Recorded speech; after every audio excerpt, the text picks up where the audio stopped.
Assalamualaikum warahmatullahi wabarakatuh. Sobat Misteri Sunyi Mencekam. Cerita misteri kali ini berkisah tentang asal-muasal sejarah terjadinya pesugihan kembang sore yang berada di Tulung Agung, Jawa Timur. Kira-kira bagaimanakah cerita selengkapnya? Langsung saja kita simak sebuah cerita nyata misteri yang berjudul Asal-usul Pesugihan Kembang Sore. Di tengah kehidupan modern seperti sekarang ini, budaya materialistik memang telah memperbudak sebagian besar manusia dalam mencapai tujuan hidupnya. Mereka berlomba-lomba memburu kekayaan, saling membanggakan harta, dan pada gilirannya manusia lupa pada kodratnya. Demi mendapatkan kekayaan dengan jalan pintas, banyak orang yang akhirnya menempuh jalan pintas. Mereka mendambakan bisa hidup senang, bergelimang harta, tanpa perlu usaha yang sebagaimana mestinya untuk mendapatkan semua itu. Di antara jalan pintas yang dipilih adalah dengan mencari pesugihan. Fenomena mistis yang ini memang sudah jamak di kalangan masyarakat umum, khususnya beredar di kalangan masyarakat pinggiran. Namun seiring dengan waktu, fenomena pesugihan juga telah merambah ke kalangan menengah atas. Pertanyaannya, benarkah pesugihan ini bisa ditempuh dengan cara mudah? Dan benarkah pula pesugihan ada dalam kenyataan yang sesungguhnya? Untuk menjawab kedua pertanyaan tersebut, kali ini misteri sengaja melakukan investigasi ke makam Roro Kembang Sore. Menurut cerita yang sudah sangat lama berkembang, makam kuno yang terletak di Bukit Bolo, Desa Bolorejo, Kecamatan Kauman, Kabupaten Tulung Agung, Jawa Tengah ini memiliki tuah gaib yang bisa membantu para pemujanya untuk memperoleh kekayaan dengan cara irasional. Lantas siapakah Roro Kembang Sore itu sebenarnya? Mengapa pula makamnya dihubung-hubungkan dengan urusan pesugihan? Menurut informasi yang dikumpulkan misteri, Roro Kembang Sore adalah putri Adipati Bedalem dari Kadipaten Bonorowo. Selain cantik, dia juga dikenal amat ramah terhadap siapa saja. Para kaula alit di Bonorowo menyebut Roro Kembang Sore sebagai putri berbudi luhur. Dikisahkan karena kecantikan dan keluhuran budinya, banyak orang yang menyukai Roro Kembang Sore. Tak jelas kapan dan dengan cara apa sang putri meninggal dunia. Yang pasti hingga akhir hayatnya, dia tetap dipuja terutama oleh kaum hawa. Memang sampai sekarang masih banyak orang yang ngalap berkah di makamnya. Yang unik, entah siapa yang memulai pemujaan terhadap Roro Kembang Sore itu, kemudian tidak hanya dimanipulasi oleh kaum hawa, kaum Adam pun tak ketinggalan memujanya. Lebih ekstrim lagi, pengkultusan tersebut kemudian dihubung-hubungkan dengan masalah pesugihan. Menurut pantauan misteri, tidak hanya pedagang tempe yang datang ke makamnya dan menggelar ritual khusus supaya tempenya laris, tapi banyak juga artis lokal yang melakukan ritual di tempat ini dengan maksud supaya lekas menjadi artis ibu kota. Bahkan banyak juga bisnismen kelas menengah yang juga melakukan ritual di sini. Dikisahkan pula, semasa pemerintahan Adipati Bedalem muncul kelompok sayap kiri dan sayap kanan dalam pemerintahannya. Pendukung sayap kiri terdiri dari para berandal yang menginginkan terjadinya kekacauan selama pemerintahan Adipati Bedalem. Motifnya jelas, yakni ingin menguasai seluruh wilayah Kadipaten Bonorowo.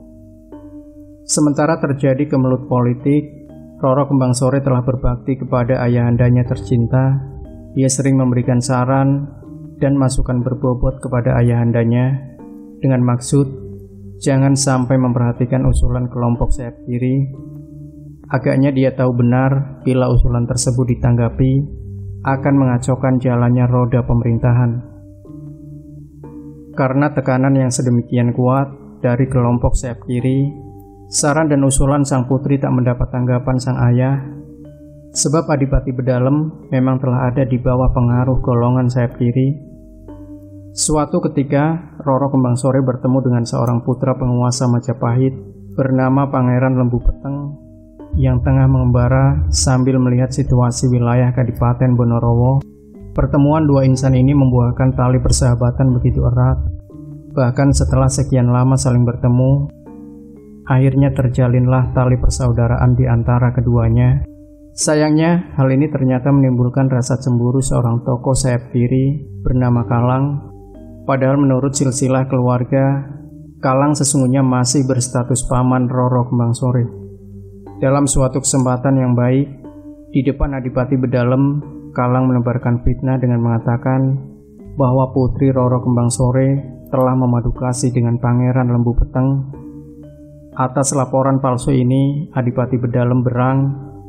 Dia lantas memanggil Pangeran Lembu Peteng. Disitulah Adipati melampiaskan amarahnya dan mengusir Lembu Peteng dari wilayah Kabupaten Bonorowo. Selain diusir, Pangeran Lembu Peteng juga dikucilkan oleh kelompok sayap kiri.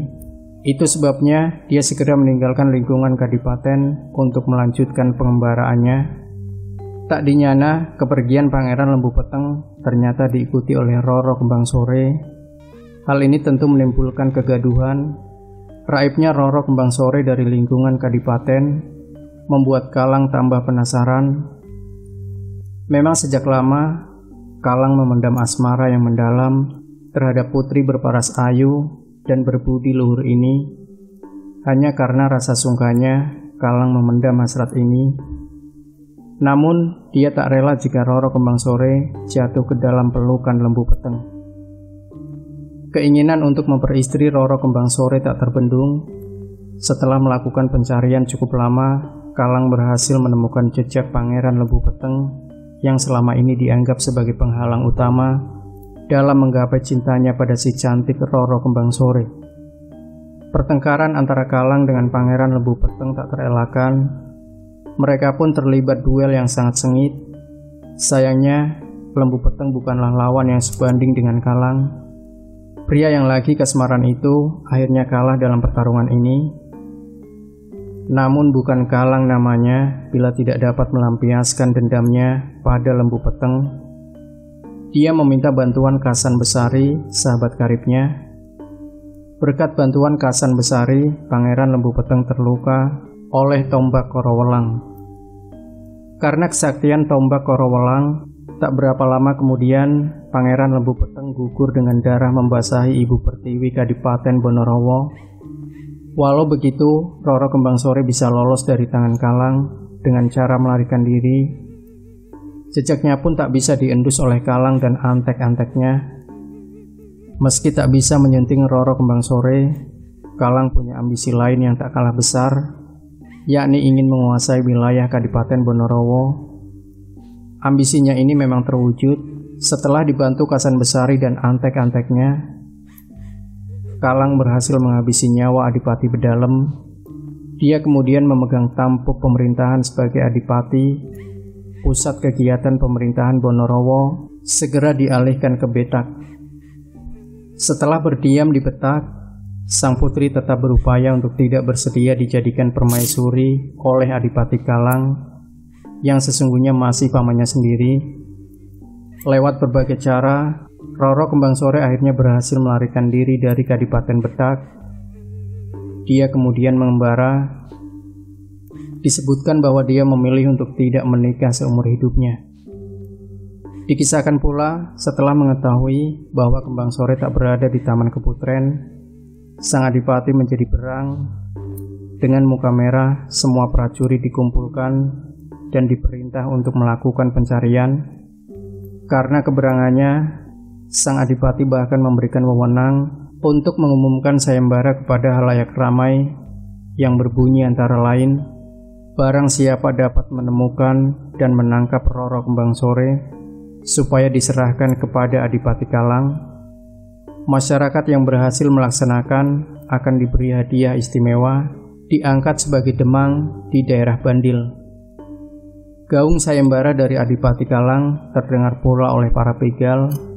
Para begal menanggapi dengan sungguh-sungguh dan penuh sukacita. Di antara sesama begal saling berunding soal sayembara itu.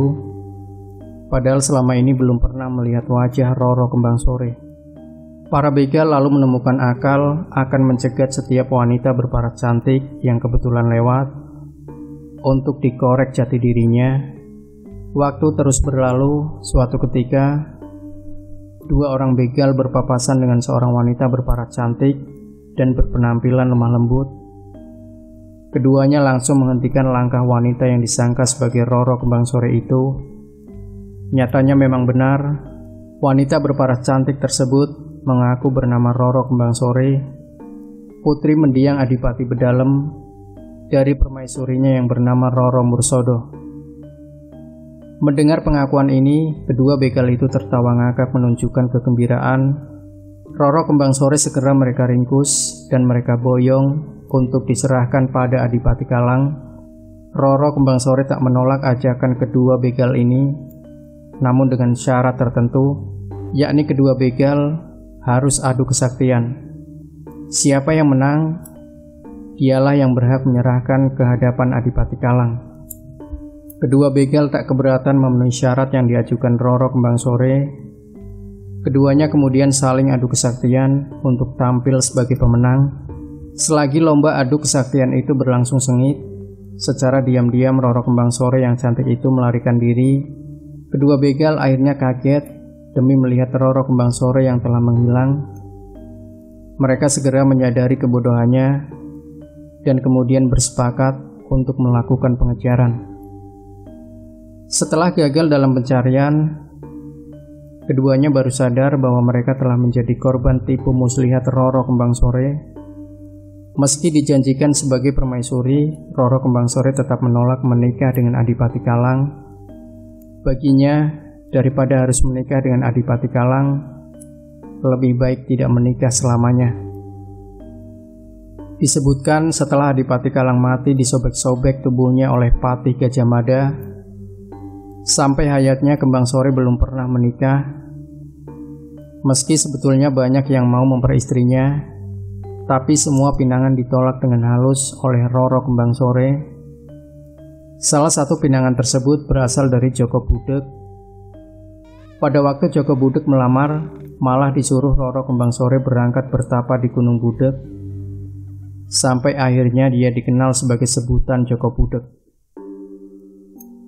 Demikianlah sekilas kisah tentang Roro Kembang Sore. Menurut keterangan Basuki, juru kunci makam Roro Kembang Sore, konon karena kisah cintanya tak tersampai antara Roro Kembang Sore dan Pangeran Lembu Peteng, Adipati Kalang dan Roro Kembang Sore, juga Joko Budek dan Roro Kembang Sore, sampai sekarang makam Roro Kembang Sore masih tetap dikeramatkan. Bila malam tiba, apalagi malam mingguan, lokasi di sekitar makam ini ramai didatangi para peziarah. Uniknya, di antara para peziarah itu banyak pula perempuan penjajah seks. Mereka berkeliaran mencari mangsa laki-laki hidung belang di sekitar kuburan Cina yang ada di dekat makam Roro Kembang Sore. Dengan banyaknya para pekerja seks komersial, maka Gunung Bolo terjadi perpaduan antara wisata seks dan wisata spiritual. Karena itu, bagi peziarah yang murni ingin melakukan ritual, maka mereka cenderung datang ke makam Roro Kembang Sore pada waktu pagi atau siang hari. Ketika misteri datang ke lokasi makam ini, sambil menunggu datangnya juru kunci, misteri sempat ngobrol agak lama dengan Ayu Yolanda, penyanyi dangdut lokal Tulung Agung. Ayu mengaku datang ke makam Roro Kembang Sore untuk yang kedua kalinya. Tujuannya, di samping supaya mendapat job banyak, dia juga ingin menjadi penyanyi dangdut kondang seperti Inul Daratista. Memang ubur rampe yang dibawa Ayu tidak sama dengan ubur rampe orang yang akan mencari pesugihan di makam Roro Kembang Sore, yaitu kembang boreh, minyak wangi, dan kemenyan. Bedanya, hanya orang yang mencari pesugihan harus membawa ubur rampe sekul anget, nasi gurih panggang ayam, dan sekul wangi, bunga telon, minyak wangi, kemenyan. Selain ubur rampe tersebut, sepulang dari melaksanakan ritual tidak boleh berhenti di kawasan Gunung Bolo. Biasanya kalau sudah berhasil apa yang diinginkan, hari Jumat Pon si pelaku pesugihan terus menyembelih kambing di makam Roro Kembang Sore. Setelah itu, semua ubur rampe dikendurikan di makam Roro Kembang Sore tersebut. Yang terasa nyeleneh, konon bila permintaannya ingin tercapai, maka si pelaku pesugihan harus melakukan hubungan seks haram dengan lawan jenis. Namun hal ini dibantah oleh juru kunci yang mengatakan sebetulnya tidak ada keharusan pelaku pesugihan melakukan hubungan badaniah. Dikatakan oleh Basuki, yang pantang adalah ziarah bagi suami istri.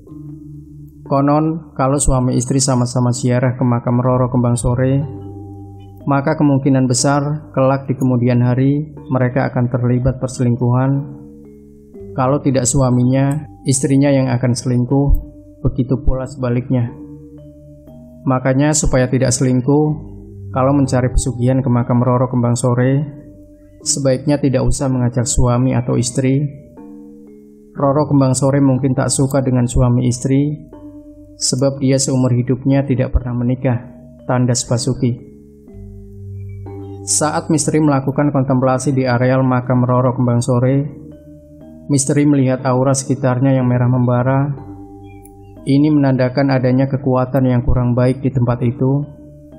Mungkin hal ini berhubungan erat dengan praktek ritual sesat yang ada di sekitar makam ini. Di samping itu, misteri juga menyaksikan penampakan sosok perempuan berambut panjang riap-riapan dengan buah dada menggelayut sebesar pepaya Bangkok. Apakah dia sosok wewe gombel atau mungkin pula penjelmaan gaib dari Roro Kembang Sore? Apapun sosok itu, yang pasti siapapun harus berpikir 1000 kali bila ingin mencoba-coba jalan sesat di tempat ini. Ingat, banyak jalan menuju Roma, begitu kata pepatah. Jadi berjuang dan jangan mudah menyerah dalam menggapai kehidupan yang lebih baik. Jangan lupa berdoa selalu pada Tuhan Yang Maha Esa.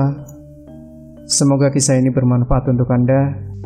Jangan lupa berikan komentar Anda, like, share video ini, subscribe channel Sunyi Mencekam, dan kembali nantikan cerita-cerita misteri terbaru dari kami. Wassalamualaikum warahmatullahi wabarakatuh.